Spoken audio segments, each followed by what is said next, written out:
Aktres at komedyanteng si Kim Molina, itinangging buntis siya.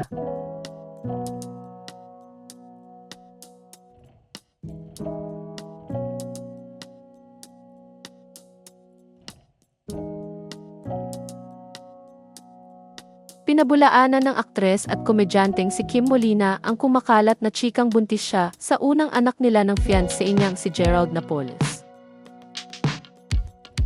Sa kanyang Facebook post, nilinaw ng komedyante na nadagdagan lang ang kanyang timbang at next year niya pa ibabalik ang kanyang abs. Ayon pa sa aktres, sadyang wala lang siyang pakialam na humarap sa kamera nang walang make-up at ayos. Dagdag pa niya, sadyang pango yung ilong niya at nabanat lang lalo ang kanyang pisngi.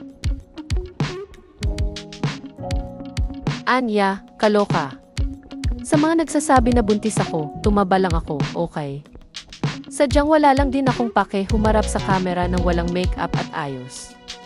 Yung ilong ko, sadyang pango kaya hindi ako buntis na lalaki, anak, kaloka.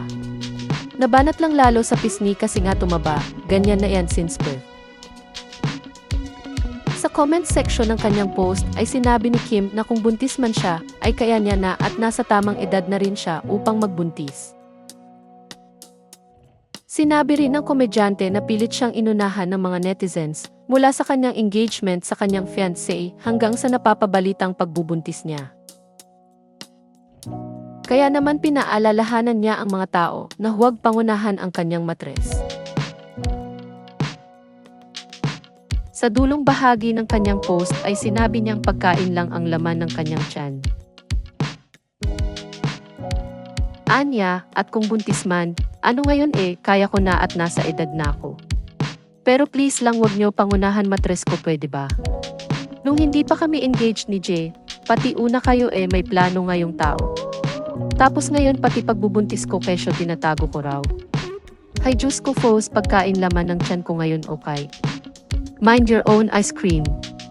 Napindot si Anger Button today.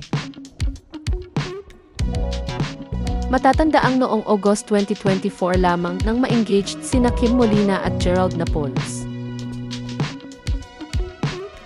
Ginanap ang wedding proposal sa PETA Theater kung saan sila unang nagkakilala 10 taon na ang nakakaraan dahil sa musical play na Rock of Ages.